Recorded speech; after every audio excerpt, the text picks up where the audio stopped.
जैसे मनुष्य पुराने वस्त्रों को त्याग कर दूसरे नए वस्त्रों को ग्रहण करता है, वैसे जीवात्मा पुराने शरीरों को त्याग कर दूसरे नए शरीरों को प्राप्त करता है। ये जीवात्मा कौन है, सूक्ष्म शरीर या मन? ये सब कुछ नहीं है। ये स्थूल सूक्ष्म कारण तीनों से परे, तीनों का साक्षी, तीनों का प्रकाशक, वो भगवान का अंश है जीवात्मा। तीनों कपड़े हैं, बनियाइन, शर्ट, कोट। बनियाइन हुआ कारण शरीर, शर्ट हुआ सूक्ष्म शरीर, कोट हुआ स्थूल शरीर। तीनों कपड़े हैं।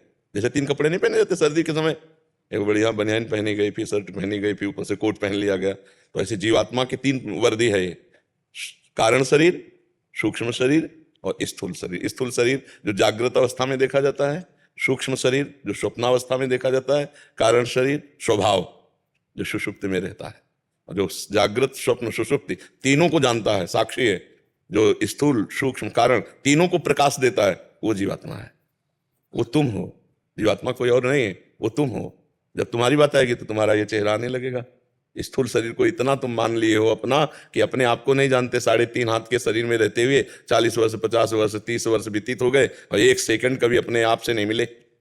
बाहर ही घूमते रहे, जगत में ही घूमते रहे। थोड़ा लौट कर अंदर आओ, अपने आप को जानो तो निहाल हो जाओगे, परमानंद की प्राप्ति हो जाएगी। भगवान का साक्षात स्वरूप हो तुम। अंश का मतलब क्या होता है? भगवत स्वरूप। पूर्ण परमात्मा का अंश परमात्मा स्वरूप ही होता है।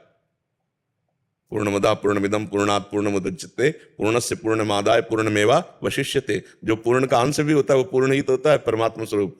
चेतन अमल सहज सुख राशि, ईश्वर अंश जीव अविनाशी। कोई साधारण अंश है, परमात्मा का अंश है, बस साधारण में फंस गया, देह भोग में फंस गया, इसलिए साधारण से साधारण उसकी गति हो रही। नहीं तो अभी दिव्यता छा जाए, जिस समय परमात्मा चिंतन होने लगे, गंदी बातें सब खत्म हो जाए, अभी आप महान हो जाओगे, अभी महात्मा हो जाओगे।